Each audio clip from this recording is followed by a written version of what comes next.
동시다발적으로 이것저것 압수수색하면서 수사에 속도를 내고 있습니다. 자, 그동안에 좀 평가를 해볼까요? 검사 출신입니다. 국민의당 김경진 의원 연결하죠. 김 의원 나와 계시죠? 네, 안녕하십니까. 이제 딱 일주일쯤 흘렀는데 잘하고 있습니까? 예, 잘하고 있습니다.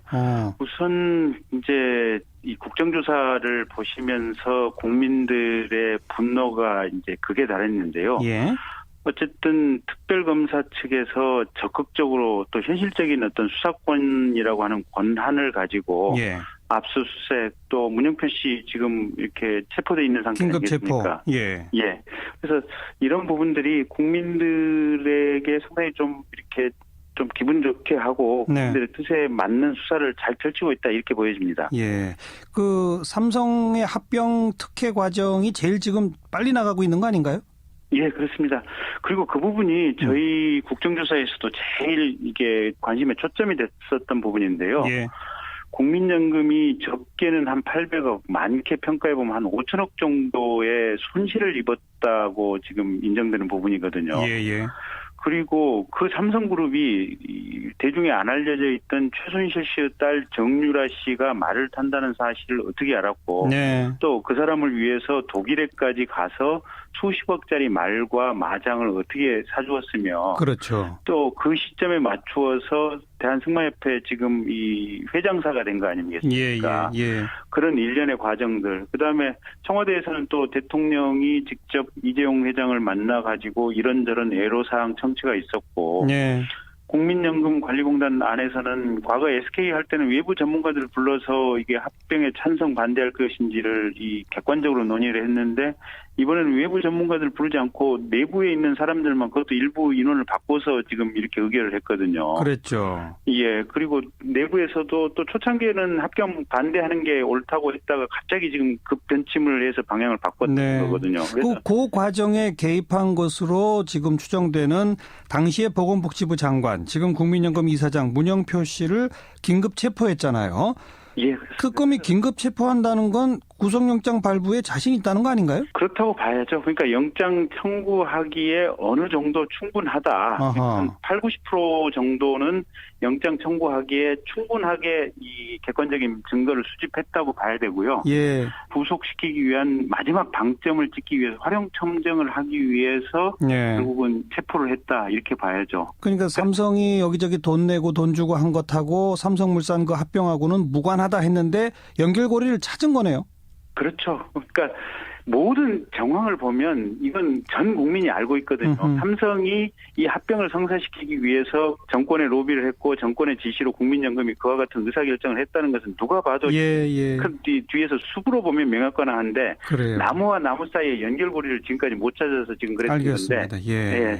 그럼 문영표 당시 장관 그 윗선까지 밝힐 수 있을까요? 밝혀내야죠. 그러니까 밝혀내기 위한 작업으로서 지금 문영표 전 장관을 체포했다고 봐야 되고요. 예. 결국은 문영표 윗선이 안종범 그다음에 대통령 이 고리를 밝혀내야죠. 네.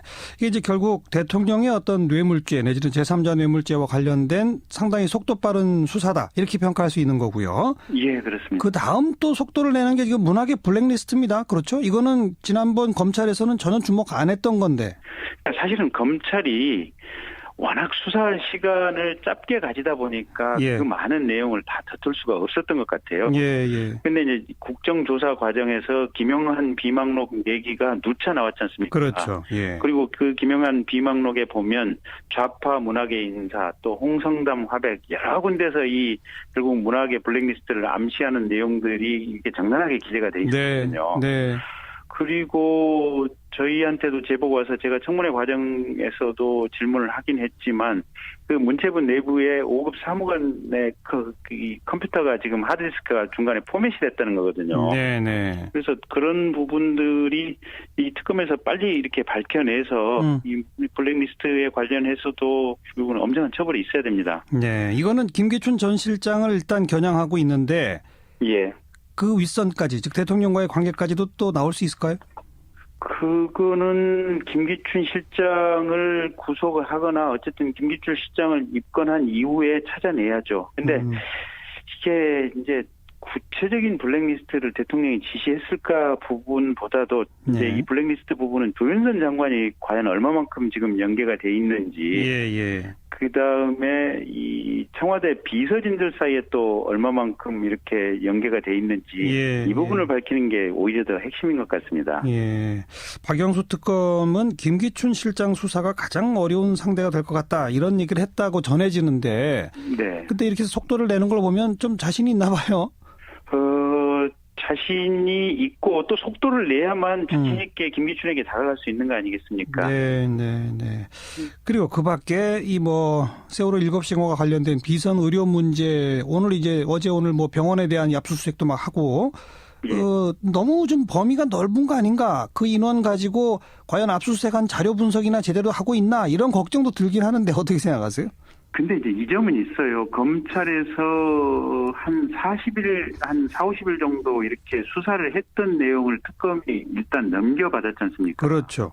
예, 그리고 20일 동안 그 넘겨받은 자료를 토대로 해서 이 예비기관에 분석을 했으니까 네. 사실은 저희 국조특위보다도 상당히 많은 자료를 기초로 가지고 깔고 그 기반 하에서 추가로 수사를 하는 것이니까 예. 저희 국정조사 특위보다는 아마 훨씬 많은 자료를 가지고 발빠르게 할 수 있지 않나 싶습니다. 네. 일단 활동 기간이 2월 28일까지 아니겠습니까? 물론 한 달 연장 가능하긴 합니다만 그건 뭐 그때 가봐야 하는 얘기고요. 네. 2월 28일 사이에 이 모든 수사 마무리 가능합니까? 그거는 저도 모르겠습니다. 근데 사실은 이제 저 부분은 조금 우려스러운 부분은 네.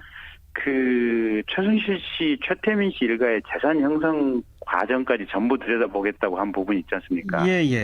거기까지 들어가면 수사 범위가 너무 방대해지지 않을까 하는 우려가 있어서요. 예. 지금 이제 블랙리스트라든지 국민연금 관련 로비라든지 뭐 또 오늘 의료농단 이 병원들에 대한 수사 이 정도까지 해서 집중하는 것은 상당히 유의미하고 일정한 결론을 내릴 수 있다고 보는데 예. 과거 재산을 역추적해서 그 부분을 압수하기 위해서 수사를 한다고 하는 것은 조금 좀 이게 힘에 부치지 않을까 싶습니다. 그리고 2월 28일이 됐다고 치고 한 달 연장을 신청했는데 권한대행인 황교안 총리가 그거 안 된다라고 할 수 없겠죠.